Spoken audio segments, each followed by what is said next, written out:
I think art is one of the most healing, most powerful tools that you can use. I think in ancient times it was a powerful tool. I think it is a powerful tool right now, and it will always be a powerful tool. So that's the first thing that you have to recognize, is that what you're doing doesn't matter if it's a just a little doodle, a little sketch, right? Or if it's a full-blown, fully fleshed out, really, really beautiful drawing, objectively viewed, or if it's a fully finished, fully rendered painting or 3D animation or anything else, right? Anything in between. If you feel that what you're doing has some value to yourself, it will automatically also generate value to others.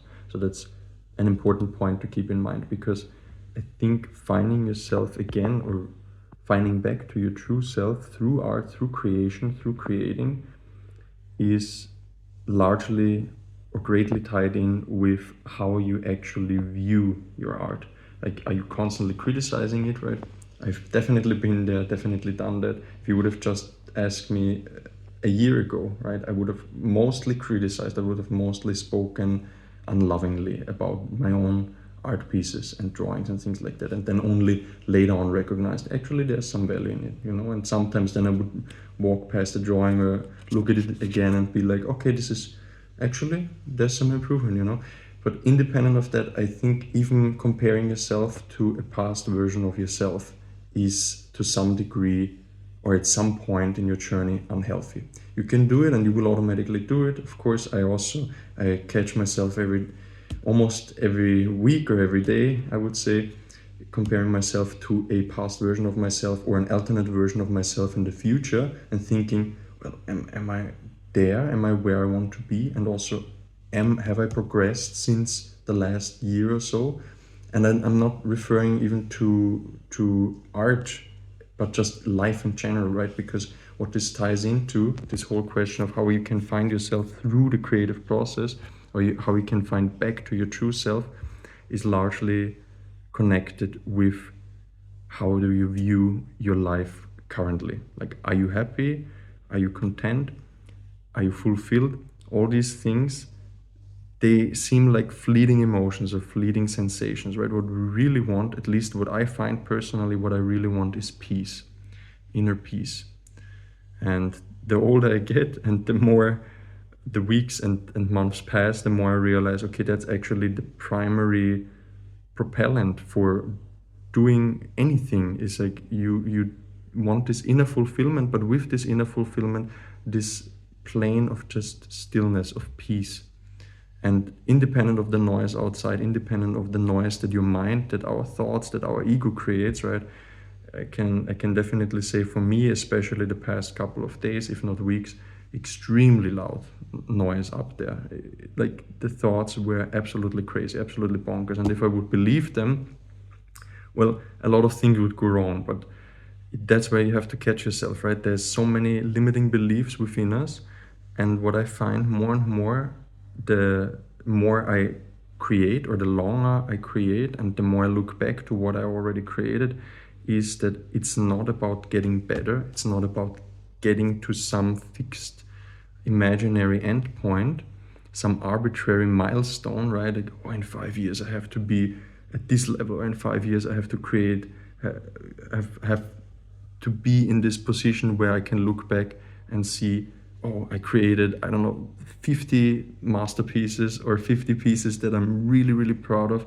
No, that's again ego entanglement. And I know this sounds very cliched, and you probably heard it somewhere else, but the ego is really not to be viewed as an enemy, but also not to be fully believed. You don't have to believe your thoughts, although it's very, very difficult. It's very tricky. I'm not saying it's easy, but one of the first steps in finding back to yourself through creation is, I think, the realization that you do it for yourself, but also that you do it for the love of the process, that you do it for the love of life, right? It has this life-affirming energy connected to it. And also that you do not attach yourself to some outcome. Super tricky, super tricky. I catch myself so many times, like, oh, the attachment comes in. Okay, I wanna grab this goal, or I want to this certain amount of tasks done, or improve my skill set to a certain point, to a certain degree, where I'm realizing also on a daily basis, well, actually it's not in my hand fully, like, yes, sure, you can do certain things, and you can align with certain actions and beliefs that will propel this life-affirming positive energy forward, but the progress is really a side effect, right? Is the difference between fixating on the outcome and then oftentimes having the outcome as a negative outcome is also what kind of brings you more and more away from yourself, from your true self, right? From your essence, your heart, right? So when I talk about essence, I talk about the soul. The heart is for me the seat of the soul. It's where your true essence connects to and channels through, I would say, and where all the great ideas come from, and where all the great feelings and where peace ultimately resides. And it's like this unconditional love for what you do, unconditional love in a certain way for your surroundings, the people you're surrounded by, your environment. I don't know, it can be as simple as you look at a bowl of fruits, or you look at some flowers, right, and you feel this radiating love emerge out of your body. Or it's just a loving thought that emerges in your consciousness, in your field of awareness, in your cone of consciousness also, right, that constantly changes and evolves. And sometimes we dip back into older versions, into older timelines and older parts of ourselves, and then we dip a little bit more into the future, and it's like this constant back and forth, but it becomes a little bit more stable. And as these waves of emotions come, or these waves of sensations, as the human journey, as the human experience unfolds for all of us, right, we learn to be more with the wave and be more in this presence and in this observation mode. And believe me, I have a hard time with that, but I'm getting better. I got better over the past, I would say, 5 years since I started to be really in this odyssey of not only awareness, self-awareness, presence, basically self-improvement, and just looking at myself and doing inner work, basically. Right, and looking, what I do the past couple of days especially, is looking at my limiting beliefs. That came so strongly through so many signs I got in the external. It was like, look at your limiting beliefs, man. Look at what you could achieve, but more in the sense of like, look how you could feel and how you could be in the present moment already without these limiting beliefs. So, and then the achievement and all the other things, they come automatically. Or if they don't come, there's not this attachment, right? There's not this sense of, oh, I have to get this specific thing. It's like when you buy something, and there's, let's say you have a product in your mind that you really, really want for Christmas, or that you have in your cart since 2 weeks, but it's, for some reason, it's too expensive, or something kept you from pushing the buy button, and you just have it there in your cart sitting there, but a part of you really wants it, right? And then let's say after some time you just forget that you have it in your cart, and this attachment slowly seeps away. It slowly drips away. Drips away, I don't know. No, that's not a good explanation. Seeps away, that's better. And these strings that you have put between you and this object, they loosen, right? And it's like, oh, it's somewhere there in the distance. Maybe it's a wish, maybe it's a heartful desire, maybe it's just an egoic whim. That could also be that, oh, your ego jumps to the conclusion, I need this thing, this will make my life better. It's just trying to find some stimulant from the external reality, of course, but that's normal, right? That's part of the human journey also. Or if it's really heartful desire, and still the attachment kind of decreases, or this intensity at least decreases, and then after some time you notice when you check back into the card and you already forgot about this item, oh, 50% off, right? Or maybe even more, 60% off. Or even better, you get it gifted for Christmas, right? Without telling anyone about this specific product, this specific item. Well, that is actually manifestation. And I think that is, you will probably ask yourself, what does this have to do with how to find this back to yourself through creating art? I would say this is part of the creative process, is that the attachment to a future self or a future outcome of our skill set of who we want to be, who we want to embody, how we want to be, how we want to feel, and not being okay with what is, or how something is, or how we are, who we are, where we are, maybe, you know, where you live currently.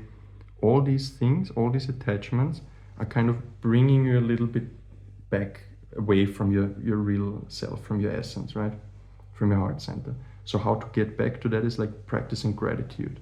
How can you practice gratitude? Well, for me, it's drawing and looking at the process as, wow, I'm allowed to do this. I'm able to do this.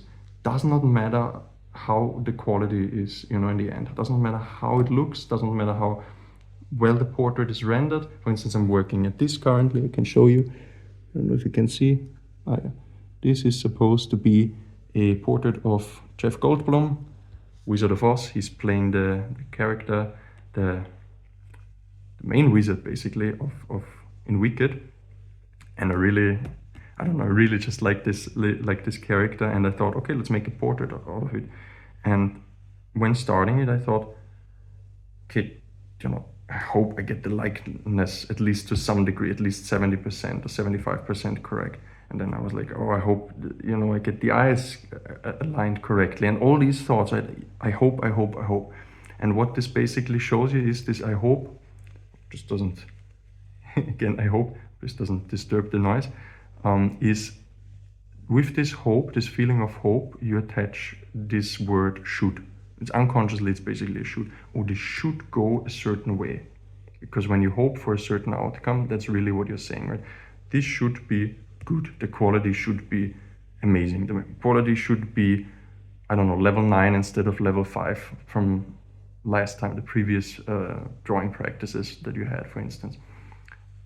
But really, when you come to realize it, and when you sit a little bit with that emotion, with that sensation, and that belief, you know, it should be a certain way. Actually, it should not, because you are exactly where you're meant to be. Otherwise, you would not be there. And you are exactly who you are and how you are, because otherwise you would not be who you are or how you are, right? The universe does not work like this. Energy does not work like this. The divine God, whatever you want to call this overarching consciousness, right, does not work like this, that you sit down and you say, oh, this should be this way, and then you manifest it. No, it's actually, you have this heartful desire. For instance, you want to create, you want to draw, you want to reconnect to yourself through drawing, through creating, through painting. Maybe it's through doing some DIY stuff, right, building something. Maybe it's through making music. Maybe it's through writing, telling stories, or just sharing your story. What I'm doing right now, right, this sharing yourself, sharing your perspective, sharing your story, I think is so valuable. And this is also, this ties in with art. It's reconnecting to yourself. What I'm doing right now is reconnecting with myself, with my true essence, with my true voice. Because, to be honest, for a very long time, I thought I need to shun that voice. I need to suppress it. I need to you know, not speak up. I had that always in school, when I was little especially. And even now, when I created these YouTube videos, a part of me was procrastinating so intensely, because I felt like, okay, what is my perspective valid? You know, these thoughts, these negative thoughts, is like questioning your experience, questioning your perspective, and how much value it would bring to people, or how much you know, worth there would be contained for someone else in it. And then the realization sets in, of course, like, well, it's just being yourself, it's expressing yourself, right? It's expressing your thoughts, your perspective. Of course it will help someone, I hope. And still this hope comes up, right? I hope it will help you. I hope it will help at least 1 or 2 people who watch this video to share more about their story, and to dive into creating, not for the sake of getting to a certain outcome, but to connect with yourself, to heal your inner child, right? I think making art is really, really a first-class exercise in reconnecting with hidden parts of yourself, maybe a childhood self, maybe a part that you have neglected for a long time, right?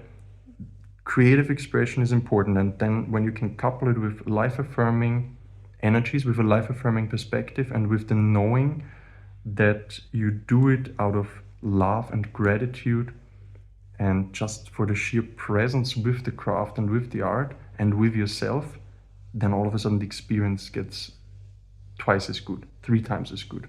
Yeah, sure, I catch myself many times throughout the week that when I want to create and when I want to sit down, something else pulls my attention, like it pulls me away. It's like, oh, this is more important now. Really, it is not. This is the thing I want to do, right? Despite the other work that really has to be done, bureaucratic stuff and etc., housework and things like that. But when it comes to making art, you know, and when I have the free time to make art, then there's actually no excuse. But still, I find myself in this, very often in these loops of procrastination and not feeling good, you know, either physically, mentally, emotionally, feeling depressed and drained. And what it comes down to is really limiting beliefs. And I realized that the past couple of days or weeks, really strongly, really intensely. So what is the antidote to that? Well, to create, but not to push and to say, well, I have to do it and it should be this way and it, you know, it has to come out a particular way, and anything else is invalid, and then you criticize yourself because that's not very self-loving. And I think if you're watching my channel and if you're still with this video, I think what you need or what you want to do is to reconnect with yourself in a loving way, to practice self-love, to practice creative expression in a non-judgmental environment. Stay as non-judgmental as you can. If you find yourself going into these loops of, this sucks, and you just want to erase the whole thing, or you want to tear it apart, very dramatic, but even if it's just a subtle hint of doubt or self-criticism, right, where you notice, actually, this is not what I want, it's okay to feel it, right, sit with it, you can lean back, even close your eyes, take a few deep breaths, and observe where is this emotion in your body, right, where do you physically feel it, and how would you label this emotion, and try to not mislabel it, right? Very often these emotions point to other emotions lying underneath, and then you can continue to work, you can continue to create, and then you will also fall more in love with the process, and during that process get closer to your heart, get closer to yourself and what you really want.